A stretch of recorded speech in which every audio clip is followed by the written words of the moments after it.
तो आज हमें करना है chemical reactions of hello alkanes. तो chemical reaction and halo arenes. तो केमिकल रिएक्शंस में क्या दिया हुआ है? जो हेलो अल्केन्स हैं उनके अलग रिएक्शंस दिए हुए हैं। जो हेलो अरीन्स हैं जहाँ पे halogen group directly benzene ring से अटैच होता है, उसके अलग रिएक्शंस दिए हुए हैं, क्योंकि जो एरोमेटिक कंपाउंड होते हैं वो डिफरेंट तरीके से रिएक्ट करते हैं। तो उसको तब हम डिस्कस करेंगे। अभी हम करेंगे reaction of hello alkanes. Haloalkanes में 3 रिएक्शंस दिए हुए हैं। पहला दिया हुआ है न्यूक्लियोफिलिक सब्स्टिट्यूशन रिएक्शन, ये बहुत इंपॉर्टेंट है। उसके बाद आता है एलिमिनेशन रिएक्शन और तीसरा आता है रिएक्शन विद मेटल्स। इसके अंदर हम मैग्नीशियम के साथ किस तरह से ये रिएक्ट करेंगे उसकी बात करेंगे और सोडियम के साथ रिएक्शन करेंगे। अब आज हमने करना है nucleophilic substitution reaction. Nucleophilic substitution reaction में एक तो रिएक्शंस पढ़ेंगे, एक इसमें हम मैकेनिज्म करेंगे SN1 या SN2 जो मैकेनिज्म होता है, क्योंकि आपको बताया था एक क्वेश्चन आता है मैकेनिज्म से रिलेटेड, तो ये मैकेनिज्म आ सकता है। पहला मैकेनिज्म है ये ऑर्गेनिक का जो हम पढ़ रहे हैं। फिर इसमें ऑप्टिकल एक्टिविटी से रिलेटेड क्वेश्चन आते हैं कि कंपाउंड ऑप्टिकली एक्टिव है या इनएक्टिव है। तो इन 3 चीजों के बारे में यहाँ पे पढ़ा जाता है और रीजनिंग भी काफी आती है। तो न्यूक्लियोफिलिक सब्स्टिट्यूशन रिएक्शन जो है, इसका मीनिंग क्या होता है? ऐसा रिएक्शन जिसमें एक न्यूक्लियोफाइल, जैसे अगर आप देखें हम रिएक्शन किसका कर रहे हैं, अल्काइल हैलाइड का कर रहे हैं। तो आप अगर देखें एल्काइल जो आपका हैलाइड होता है, इट इज मोर इलेक्ट्रोनेगेटिव। तो इसका मतलब इसके ऊपर जो है पार्शियल नेगेटिव और इसके ऊपर कार्बन के ऊपर पार्शियल पॉजिटिव होता है। Because of this electronegativity difference, ये जो बॉन्ड होता है ये पोलर होता है। ये हमने पहले भी डिस्कस किया था। इसी वजह से ये जो अल्काइल हैलाइड होते हैं, they are more reactive than hydrocarbon, क्योंकि ये जो बॉन्ड होता है इनका ये पोलर होता है, जबकि ये बॉन्ड पोलर नहीं है। तो यहाँ पे हम अभी न्यूक्लियोफिलिक सब्स्टिट्यूशन रिएक्शन करेंगे। तो सब्स्टिट्यूशन का मतलब होता है एक की जगह दूसरा आ जाना, सब्स्टिट्यूट हो जाना। कौन सब्स्टिट्यूट होगा? न्यूक्लियोफिलिक रिएक्शन, मतलब एक न्यूक्लियोफाइल की जगह पे दूसरा। अगर आप देखेंगे यहाँ पे क्या हुआ, ये न्यूक्लियोफाइल इस कार्बन से लग गया और हमारा जो है वो X माइनस निकल गया। न्यूक्लियोफिलिक सब्स्टिट्यूशन रिएक्शंस जो है वो यहाँ पे दिए हुए हैं। जैसे कि अगर आप देखें, पहला सब्स्टिट्यूशन रिएक्शन है, ये कह रहे हैं अगर आप अल्काइल हैलाइड का रिएक्शन NaOH, KOH या AgOH के साथ करते हैं, इन तीनों में से भी किसी एक के साथ करते हैं, ये कन्वर्जन में भी यूज होता है। तो आपको क्या मिलता है यहां से जो है NaX, अगर K होगा तो KX जो है निकल जाएगा और आपका क्या बन जाएगा, अल्कोहल बन जाएगा। तो ये रिएक्शन आप आगे कन्वर्जन में भी यूज कर सकते हैं। अगर आपको कभी अल्काइल हैलाइड से अल्कोहल बनाना हो तो आप उसका रिएक्शन NaOH, KOH या AgOH में से किसी एक के साथ कर सकते हैं। तो ये न्यूक्लियोफिलिक सब्स्टिट्यूशन रिएक्शन है। नेक्स्ट आता है इसी में, ये कह रहे हैं अगर आप रिएक्शन जो मैं बोल रही हूं आप पहले उस पर ध्यान दीजिए। अगर आप अल्काइल हाइलाइड का रिएक्शन KCN या NaCN के साथ करते हैं तो क्या होता है, यहां से जो है आपका KX निकल जाएगा या NaCN निकल जाएगा और आपका कौन सा कंपाउंड बनेगा, RCN, मतलब अल्काइल साइनाइड। ये आपका साइनाइड कंपाउंड, साइनो का ग्रुप आ जाएगा यहाँ पे, इसको नाइट्राइल भी बोल देते हैं। लेकिन वही अगर आप इसका रिएक्शन AgCN के साथ करते हैं, तो ये लिखा हुआ है अगर आप AgCN के साथ करते हैं तो जो अटैचमेंट होगी R से वो N की होगी, मतलब आइसोसाइनाइड बनेगा या आइसोनाइट्राइल बनेगा। तो यही क्वेश्चन आता है कि भाई ऐसा क्यों होता है, जब अल्काइल हैलाइड का रिएक्शन जो है पोटेशियम या सोडियम साइनाइड के साथ किया जाता है तो नाइट्राइल बनता है या साइनाइड बनता है। पर जब अल्काइल हैलाइड का जो रिएक्शन है वो किसके साथ किया जाता है, सिल्वर साइनाइड के साथ। तो आइसोसाइनाइड क्यों बनता है, तो इसका हम अभी बाद में आंसर करेंगे, लेकिन ये अगला क्वेश्चन आता है, रीजनिंग में आ जाता है। देन नेक्स्ट आता है इसमें, अगर आप यहां पे देखें, अगला रिएक्शन है कि आप अगर अल्काइल हैलाइड का रिएक्शन KNO2 या NaNO2 के साथ करते हैं, KNO2 या NaNO2 के साथ, तो ये नाइट्राइट, ये टी है, दोनों टी है, नाइट्राइट बनता है, RONO बन रहा है, RONO बन रहा है, इसको ऐसे भी लिख सकते हैं। लेकिन अगर वही आप जो है इसका रिएक्शन AgNO2 के साथ करते हैं तो RNO2 बनता है। अच्छा, अगर किसी बच्चे को कंफ्यूजन होती है कि भाई मैम उसमें क्या बना, तो अब हमेशा ध्यान रखिए वहां पे सिल्वर साइनाइड के साथ अटैचमेंट किससे हुई, N से हुई, तो यहाँ पे भी N से होगी, सिल्वर नाइट्राइट के साथ। तो यहाँ पे ये देखेंगे आप, ये भी क्वेश्चन आता है कि भाई ऐसा क्यों होता है कि अल्काइल हैलाइड का अगर आप रिएक्शन पोटेशियम नाइट्राइट के साथ करते हैं, ये नाइट्रेट नहीं है, NO2 है, NO3 नहीं है, तो ये नाइट्राइट के साथ करते हैं तो आपका ये नाइट्राइट बनता है, और अगर आप सिल्वर नाइट्राइट के साथ करते हैं तो ये आपका क्या बनता है, NO2 बनता है। तो ये जो क्वेश्चन है इसको अभी हम आंसर करेंगे कि भाई ऐसा क्यों हो रहा है, ठीक है।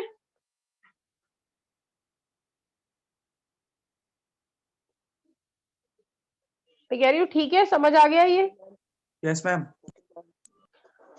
ठीक है, नेक्स्ट आता है आपका, ये बहुत सारे रिएक्शंस दे रखे हैं, ये जो मैंने शुरू के लिखे हैं ये बहुत ज्यादा इंपॉर्टेंट है। अब नेक्स्ट आता है कि अगर आप ये जो RX है, यहां मैंने इधर की तरफ लिख दिया, इसका रिएक्शन ये आप सिल्वर सॉल्ट ऑफ जो है कार्बोक्सिलिक एसिड, सिल्वर सॉल्ट क्या है मतलब, देखिए कार्बोक्सिलिक एसिड होता है RCOOH।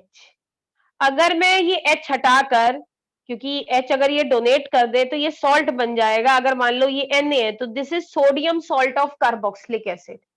अगर इसकी जगह पे Na की जगह पे K होता, क्योंकि भाई यहाँ माइनस है यहाँ प्लस चार्ज है, तो ये क्या होता, potassium salt of carboxylic acid.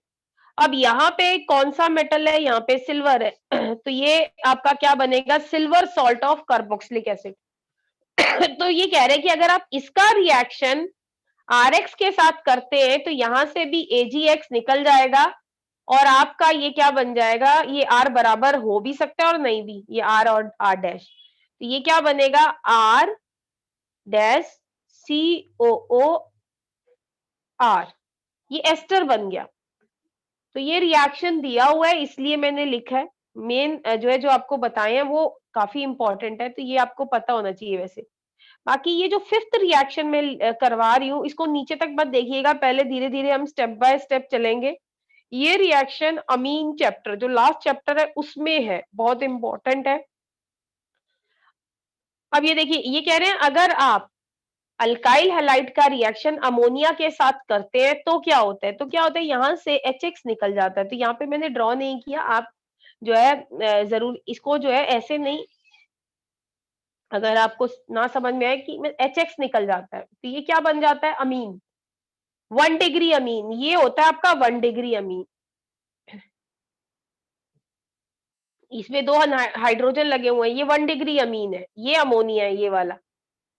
तो अब ये कह रहे हैं कि मान लीजिए आपके पास, अब अगला स्टेप, ये जो 1 डिग्री अमीन है, मान लीजिए ये आपके पास मिक्सचर में जो RX है वो बहुत ज्यादा एक्सेस में प्रेजेंट है, फालतू प्रेजेंट है, तो पहले स्टेप में ये अमोनिया के साथ रिएक्ट होगा, अमोनिया खत्म हो चुका होगा, तो फिर ये अगला स्टेप क्या करेगा, ये जो 1 डिग्री अमीन है, क्योंकि RX जो है मेरे पास एक्सेस में है, तो ये जो 1 डिग्री अमीन है ये वाला, ये जो है RX के साथ रिएक्ट करेगा और यहां से HX निकल जाएगा, तो बेटा ये क्या बन जाएगा, 2 डिग्री अमीन बन जाएगा।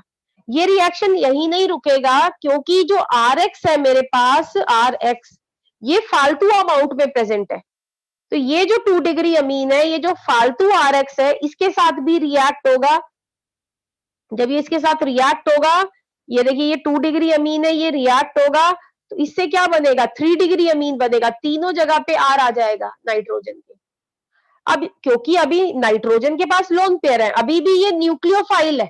न्यूक्लियोफाइल क्या होते हैं? जिनके ऊपर नेगेटिव चार्ज होता है या जिनके पास लोन पेयर है। तो ये जो लोन पेयर है ये क्या करेगा? ये आर को डोनेट करेगा और ये बॉन्ड के इलेक्ट्रॉन, क्योंकि कार्बन जो है, आर का जो कार्बन है उस पे 4 से ज्यादा बॉन्ड नहीं हो सकते, तो ये बॉन्ड के जो इलेक्ट्रॉन है वो एक्स पे शिफ्ट हो जाएंगे। अभी इस पे माइनस चार्ज आ गया और नाइट्रोजन जो है इसने अपना लोन पेयर डोनेट कर दिया, तो ये देखिए ये क्या बना? ये बना क्वाटरनरी सॉल्ट। एक मिनट, हाँ ये हमारा जो है, हाँ एक मिनट, ये हमारा बना क्वाटरनरी सॉल्ट। तो ये 4 स्टेप हो रहे हैं, मतलब जब भी आप आरएक्स का रिएक्शन अमोनिया के साथ करेंगे आपको मिक्सचर मिलेगा, 1 डिग्री अमीन मिलेगा, 2 डिग्री भी, 3 डिग्री भी, क्वाटरनरी सॉल्ट भी। लेकिन अगर आप ये चाहते हैं कि आपको ज्यादा अमाउंट अमीन का मिले, तो इसके लिए हम ये चाहेंगे सिर्फ पहला स्टेप हो। पहला स्टेप तब होगा जब अमोनिया एक्सेस में होगा। अगर अमोनिया एक्सेस में, अमोनिया फालतू है, तो अमोनिया क्या करेगा? आरएक्स के साथ ऑलमोस्ट सब सारे आरएक्स को ब्लॉक कर देगा, रिएक्ट करके 1 डिग्री अमीन बना लेगा। तो जब आरएक्स ही नहीं बचेगा तो अगले स्टेप्स नहीं होंगे, क्योंकि अगले स्टेप्स तो तभी होंगे ना जब आरएक्स होगा। लेकिन अगर आपका ये जो आरएक्स है ये एक्सेस में है, तो आपके पास मिक्सचर बनेगा प्रोडक्ट का। मिक्सचर क्या बनेगा? उसमें 1 डिग्री अमीन भी होगा, 2 डिग्री भी होगा, 3 डिग्री भी होगा, क्वाटरनरी भी होगा।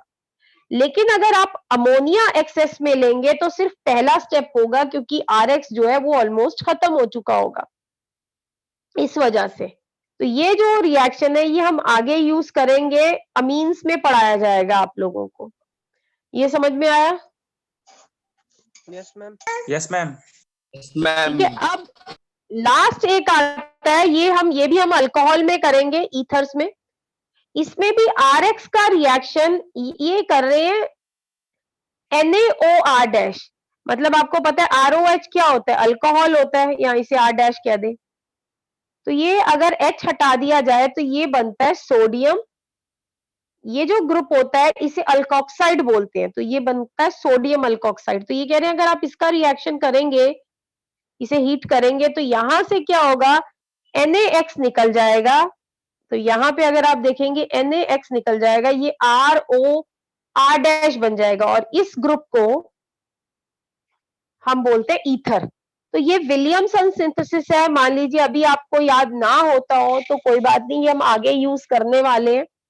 लेकिन आपने जो चीज ध्यान देनी है वो देनी है ये वाले रिएक्शंस पे। एक तो ये फर्स्ट रिएक्शन है, ये बहुत इंपॉर्टेंट है। जो सेकंड रिएक्शन है जहां पे हम KCN के साथ रिएक्शन कर रहे हैं या रीजनिंग आती है, उसके बाद ये आपका जो तीसरा रिएक्शन और ये 5वां रिएक्शन है, ये बहुत इंपॉर्टेंट है। अब आप कई बच्चे सोच रहे होंगे कि एनसीईआरटी में तो हमने कहीं ऐसे रिएक्शन देखे नहीं, तो बेटा वहां पे रिएक्शन नहीं, वहां पे टेबल दिया हुआ है। टेबल दिया हुआ है, उन्होंने ये कहा हुआ है, अब आप इस टेबल को समझ लीजिए क्या कह रहा है ये टेबल। ये कह रहा है कि अगर आप आरएक्स का रिएक्शन किसी न्यूक्लियोफाइल के साथ करते हैं, तो वो न्यूक्लियोफाइल जो है वो एक्स की जगह ले लेता है, तो सब्स्टिट्यूशन हो जाती है। यहाँ पे आप देखिए सब्स्टिट्यूशन हो रही है। अब इन्होंने रिएक्शंस नहीं दिए हुए हैं, तो क्या दिया हुआ? इन्होंने ये कहा है कि आरएक्स का अगर आप रिएक्शन रिएजेंट NaOH लें तो आपका क्या बन जाएगा? ROH बन जाएगा। अगर आप वाटर के साथ रिएक्शन करें तो ये क्या बन जाएगा? ROH बन जाएगा। अभी जो मैंने बताया विलियमसन सिंथेसिस NaOR डैश के साथ करें तो ROR डैश बन जाएगा। अगर आप NaI के साथ करें, अगर कोई बच्चे को ये ध्यान हो, आरएक्स का रिएक्शन मैंने कराया था, आरएक्स का रिएक्शन NaI के साथ, इसका नाम बता सकते हैं क्या होता है?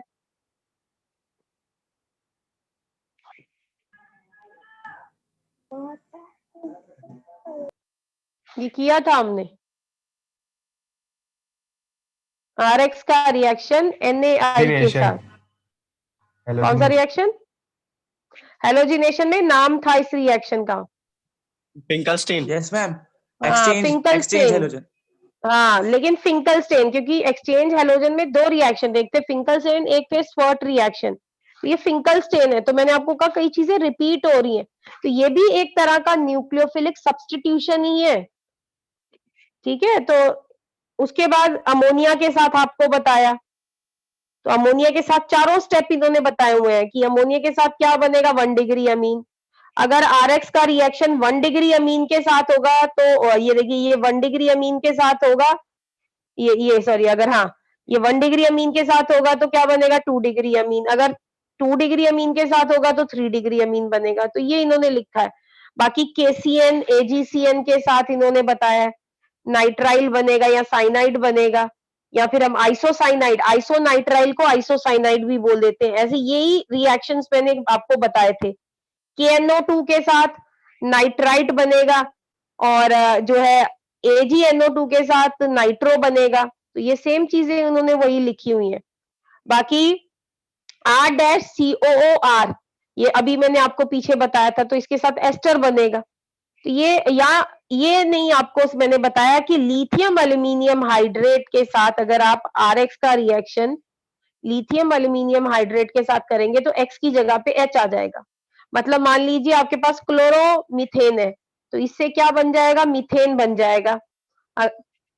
ऐसे ही ये मेटल के साथ इन्होंने दिखाया हुआ है कि मान लीजिए RX है, इसका रिएक्शन आप NaR के साथ करें तो ये जो है आपका RR बन जाएगा। ये हम आगे भी करेंगे रिएक्शन, तो ये इसके साथ ऐसे हो जाएगा, अल्केन बन जाएगा। तो ये टेबल दिया हुआ है यहाँ पे।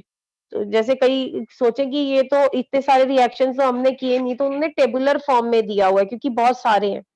अब आता है क्वेश्चन, जो मैंने आपको बताया था कि अगर आप RX का रिएक्शन KCN या NaCN के साथ करते हैं तो ये कौन सा कंपाउंड बनता है, साइनो बनता है या साइनाइड बनता है। लेकिन अगर आप AgCN के साथ करते हैं तो ये क्या बनता है, आइसोसाइनाइड बनता है। इसका रीजन पूछा जाता है, तो इसका पहले रीजन सुन लीजिए, क्योंकि मैंने अभी बताया था क्या होता है कि जो KCN या NaCN जो होता है ये एक आयनिक कंपाउंड होता है। आयनिक कंपाउंड का मतलब K पे प्लस चार्ज और ये CN के ऊपर माइनस चार्ज, तो आयनिक कंपाउंड है। जब आप इसको इसके अंदर आयंस बन जाते हैं, ये जो CN माइनस आयन होता है ये अलग हो जाता है। अब आप देखिए न्यूक्लियोफाइल किसको बोलते हैं, यहाँ पे आप इसको दोबारा से यहाँ देख लीजिएगा। अब आप देखिए न्यूक्लियोफाइल किसको बोलते हैं। न्यूक्लियोफाइल हम उसको बोलते हैं जिसके पास लोन पेयर हो, जो इलेक्ट्रॉन दे सकता हो या जिसके पास नेगेटिव चार्ज हो। अब देखिए अटैक न्यूक्लियोफाइल कहां से करता है। न्यूक्लियोफाइल जो है वो अपने, जैसे ये है, अगर आप देखें ये न्यूक्लियोफाइल जो है वो कार्बन पे अटैक करता है। कहां से करता है, लोन पेयर से। दोबारा सुनिएगा, न्यूक्लियोफाइल का अटैक कहां से होता है, वो अपने लोन पेयर के जरिए अटैक करता है। अब आप देखिए अगर ये कंपाउंड आयनिक है KCN, तो इसके पास दो लोन पेयर हैं, कार्बन पे भी है नाइट्रोजन पे भी है। मतलब ये जो अटैक है, ये RX पे जो अटैक है ये कैसे कर सकता है, ये कार्बन के जरिए भी कर सकता है, नाइट्रोजन के जरिए भी कर सकता है। अगर कार्बन के जरिए करेगा तो आपको पता है RCN बनेगा, अगर नाइट्रोजन के जरिए करता है तो क्या बनता है, RNC बनता है। अब इसके पास both lone pair of carbon and nitrogen are available for attack. अब क्योंकि मेजर प्रोडक्ट आपका क्या बनेगा, अब देखिए अगर कार्बन से अटैक करता है ये R पे, R का मतलब वो भी कार्बन की चेन है, जो नया बॉन्ड बनेगा वो किसके बीच में बनेगा, कार्बन कार्बन के बीच में। अगर वो नाइट्रोजन से अटैक करे तो बॉन्ड बनेगा कार्बन और नाइट्रोजन के बीच में। जो कार्बन कार्बन जो बॉन्ड होता है इट इज मच स्ट्रोंगर, वो ज्यादा स्ट्रोंगर होता है देन कार्बन नाइट्रोजन। इस वजह से जो अटैक होता है it will be preferably from carbon atom. इसलिए नाइट्रोजन से मान लो अगर अटैक होता भी है तो थोड़ा बहुत कंपाउंड बन जाएगा माइनर अमाउंट में, लेकिन जो है मेनली आपका अटैक कहां से होगा, कार्बन से। क्यों होगा, क्योंकि carbon carbon bond is much stronger then carbon nitrogen bond, so attack will be preferably from carbon atom leading to the formation of RCN। सबको ये समझ में आ गया कि KCN या NaCN जो है वो RCN क्यों बनाता है। Yes ma'am. ठीक है, अब आता है AgCN। ऐसा क्या होता है कि जो है वो आइसोसाइनाइड बनाता है। या तो ये ऐसा इसलिए होता है, जो AgCN होता है ये एक कोवलेंट मॉलिक्यूल है। इसके अंदर जब मॉलिक्यूल पूरा कोवलेंट है, Ag जो है वो अलग नहीं है CN से, ये जुड़े हुए हैं। सिर्फ लोन पेयर किसका अवेलेबल है हमारे पास? नाइट्रोजन का अवेलेबल है। कार्बन का जो लोन पेयर जो भी है वो बॉन्डेड है सिल्वर से, वो जुड़ा हुआ है सिल्वर से बॉन्ड बनाकर। तो लोन पेयर हमारे पास सिर्फ नाइट्रोजन का अवेलेबल है, तो अटैक कहां से होगा? देखो, lone pair of nitrogen are available for attack, ये अटैक लिखा हुआ है, are only available for attack, so it will produce RNC, so RNC will be formed. Language सही कर लेना इसे, ठीक है? Yes ma'am. अब नेक्स्ट ये ऐसा ही सेम क्वेश्चन था कि भाई KNO2 के साथ, अगर यहां पे मैंने अभी आपको बताया था ONO बनता है, जबकि AgNO2 के साथ RNO2 बनता है। इसका रीजन भी इसी तरह का सेम है। अब देखिए, ये कह रहे हैं जो KNO2 है ये एक आयनिक मॉलिक्यूल है। आयनिक मॉलिक्यूल का मतलब NO2 माइनस आयन अलग है। अब NO2 आयन का यहाँ पे स्ट्रक्चर देखिए, यहां पे आप देखेंगे लोन पेयर नाइट्रोजन के पास भी है, लोन पेयर ऑक्सीजन के पास भी है, दोनों के पास लोन पेयर है। लेकिन अगर आप ध्यान से देखें, ऑक्सीजन एटम के पास नेगेटिव चार्ज भी है। और अटैक इसलिए कहां से होगा? इसका मतलब अटैक कहां से होगा? जहां पे भाई लोन पेयर भी है, नेगेटिव चार्ज भी, उसके पास दोनों चीजें मौजूद है। क्योंकि भाई कोई भी चार्ज जो है, क्योंकि नेगेटिव जो है वो ज्यादा स्टेबल नहीं होता है, तो अटैक यहीं से करेगा, ये इसके लोन पेयर जो है ये अटैक करेंगे। तो oxygen is negatively charge, so attack will be, ये मैंने पूरा नहीं लिखा, so attack will be preferably from negatively charge oxygen, although lone pair of both nitrogen and oxygen are available, but oxygen में एक एडवांटेज है, क्या है? उसके ऊपर नेगेटिव चार्ज भी है। तो नेगेटिव चार्ज इलेक्ट्रॉन को और ज्यादा वो अटैक करने के लिए जो है अवेलेबल कर देता है, क्योंकि अटैक करेंगे इसका मतलब वो अपने लोन पे डोनेट करेंगे। भाई नेगेटिव चार्ज है मतलब, और इलेक्ट्रॉन डेंसिटी ज्यादा है तो ज्यादा बढ़िया तरीके से अटैक कर पाएंगे, डोनेट कर पाएंगे, तो इसलिए RONO बनता है। अब बारी आती है सिल्वर नाइट्राइट की। ये एक कोवलेंट कंपाउंड है। यहां पे कोवलेंट कंपाउंड है तो नेगेटिव चार्ज किसी के ऊपर नहीं है। ऑक्सीजन के पास भी लोन पेयर है, नाइट्रोजन के पास भी लोन पेयर है, लोन पेयर दोनों के पास है। अभी कर देंगे रिपीट। तो लोन पेयर जो है वो दोनों के पास है। तो लोन पेयर जब दोनों के पास है, प्रेफरेंस नहीं है। अब अगर आप देखें लोन पेयर कौन देगा, मतलब देखिए जो ग्रीडी, मतलब अगर आप किसी से पैसे लेने जाते हैं, जो ग्रीडी इंसान होगा वो पैसे देगा या जो थोड़ा कम ग्रीडी होगा? कम ग्रेडी वाला देगा। ठीक है। अब आप अब आप नाइट्रोजन और ऑक्सीजन की इलेक्ट्रोनेगेटिविटी को कंपेयर करिए, कौन ज्यादा इलेक्ट्रोनेगेटिव है, कौन ज्यादा ग्रीडी है? ऑक्सीजन। ऑक्सीजन। ये जो अटैक है वो लेस इलेक्ट्रोनेगेटिव नाइट्रोजन एटम से होगा, तो और आपका क्या बनेगा? RNO2 बनेगा।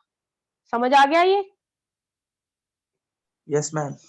ठीक है। वहां पे क्या था? वहां पे भी ऑक्सीजन ग्रीडी था, पर लेकिन वहां पे उसके ऊपर माइनस चार्ज है। और आपको पता है केमिस्ट्री में अगर हम आगे पढ़ेंगे कि जो चार्ज होता है ना वो स्टेबल नहीं होता, वो हमेशा प्रोडक्ट मतलब बनाने की, न्यूट्रल कंपाउंड के मुकाबले जो चार्ज चीज होती है वो स्टेबल नहीं होती है, वो हमेशा रिएक्शन करने की कोशिश करती है, सिंपल लैंग्वेज में कहें। अच्छा, यही सचिन तुम ये कह रहे थे, ये रिपीट कर दो।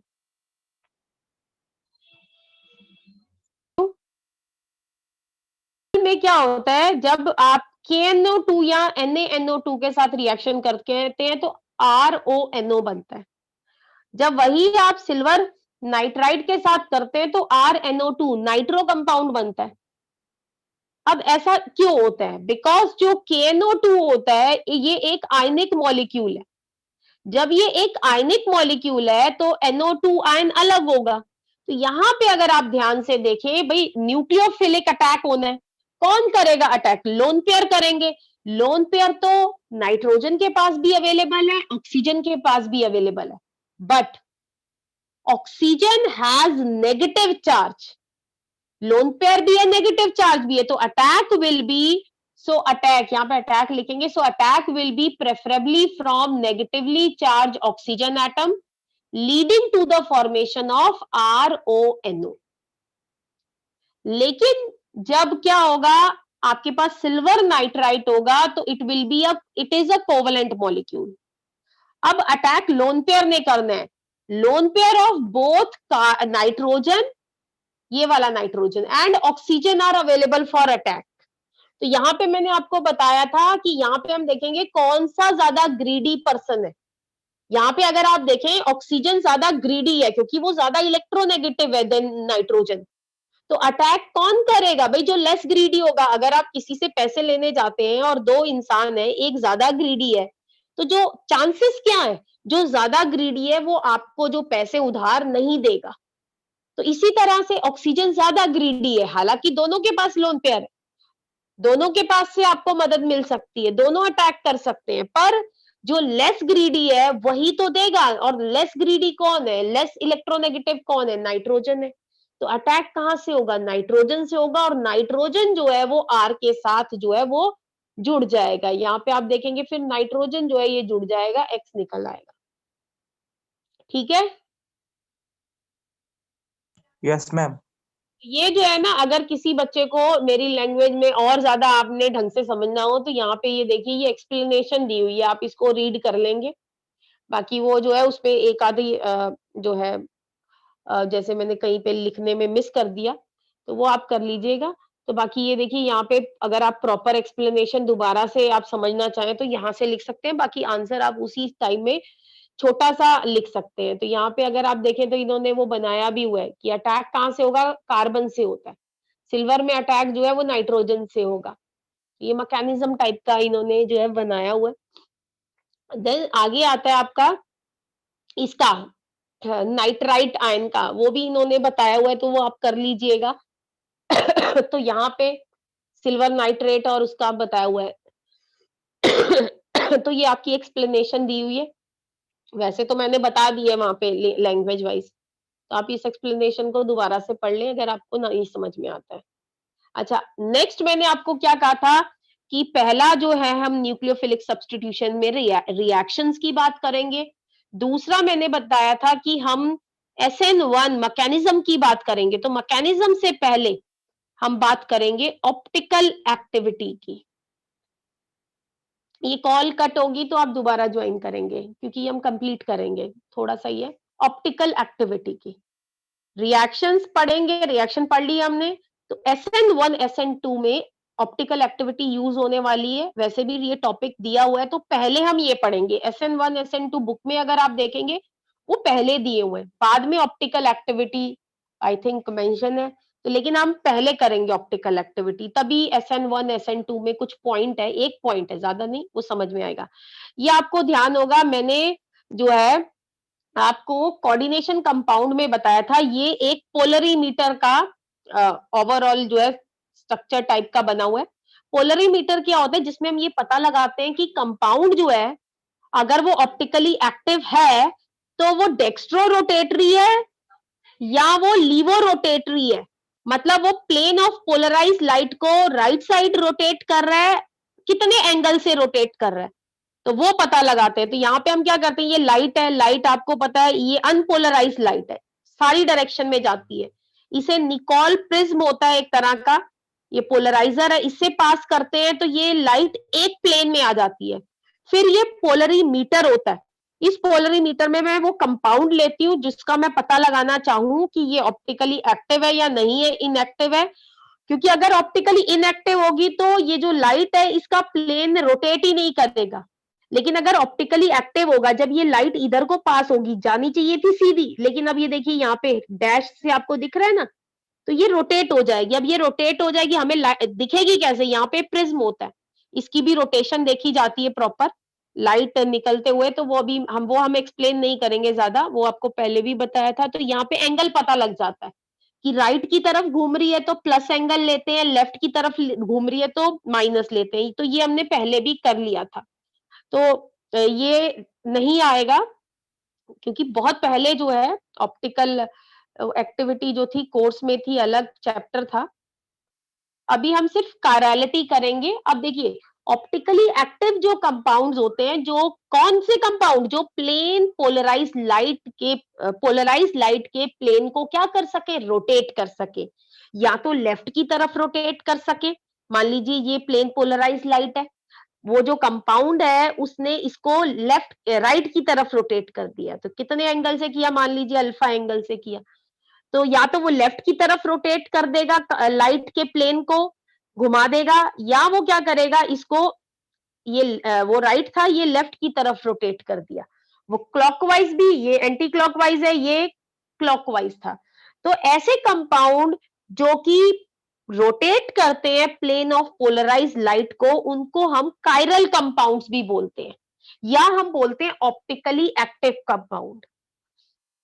तो यहाँ पे ये जितनी चीजें मैंने लिखी हैं, ये अभी सिर्फ समझने के लिए हैं कि ये इस तरह से नहीं आएंगी, इनका भी यूज आगे बताऊंगी कि क्वेश्चन किस तरह के आते हैं। बाकी रोटेशन के हिसाब से कोई भी कंपाउंड जो है, इफ अ कंपाउंड जो है प्लेन पोलराइज लाइट को राइट की तरफ या क्लॉकवाइज डायरेक्शन में रोटेट करता है, तो ऐसे कंपाउंड को हम बोलते हैं डेक्स्ट्रो रोटेटरी।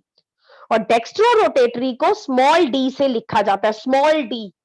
दोबारा सुनिएगा, ये जो कैपिटल डी होती है, ये हमने ग्लूकोज वगैरह में डिस्कस की थी, ये कन्फिगुरेशन होती है relative to configuration with respect to some compound. कोई एक रिलेटिव कंपाउंड लेते हैं, जैसे उसमें हमने ग्लिसरैल्डिहाइड लिया था ग्लूकोज में, तो ये वो डी अलग है, वो कन्फिगुरेशन है, ये डी अलग है, ये स्मॉल डी है। और अब इसको प्लस से भी लिखा जाता है।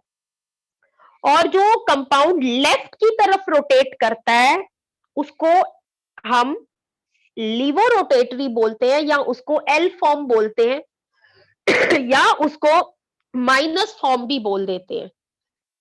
ये जो दोनों आइसोमर्स आते हैं, मान लीजिए एक कंपाउंड है, उसके दो आइसोमर है। आइसोमर क्या होते हैं, जिनका मॉलिक्यूलर फॉर्मूला जो है वो सेम होता है ना।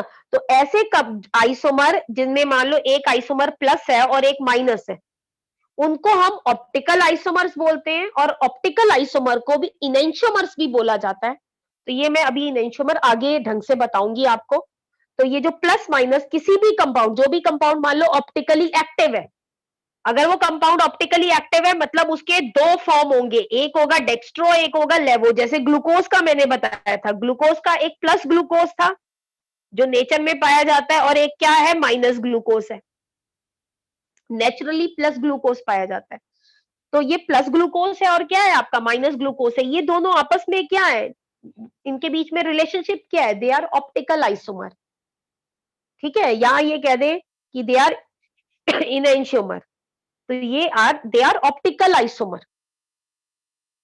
अब आता है ये जो मैंने अभी बताया। अब जहां से आपका 12th में आपको जो चीजें याद होनी चाहिए, अब आपको ना पेपर में क्वेश्चन आ सकता है, दो कंपाउंड दे दे और आपको बोला जाए इनमें से कौन सा ऑप्टिकली एक्टिव है, या कौन सा कायरल है, या कौन सा ऑप्टिकली इनएक्टिव है। जो ऑप्टिकली इनएक्टिव कंपाउंड होते हैं उन्हें ए कायरल बोलते हैं। ए साथ में होता है, कोई बच्चा ये ना लिख दे ए अलग लिख दे कायरल अलग लिख दे, इसका तो मतलब हो गया कि अकायरल कंपाउंड, ये अलग है ए, नहीं ए साथ में ही है। अगर मैं कह दूं दिस कंपाउंड इज अकायरल, अ अलग लिखा हुआ है तो मतलब वो कायरल है। ये अकायरल मतलब साथ में होना चाहिए ए, तो अलग अलग मत लिख दीजिएगा। तो मान लो आपने पता लगाना है कि कंपाउंड कायरल है या नहीं है, तो आपको क्या देखना पड़ेगा, आपको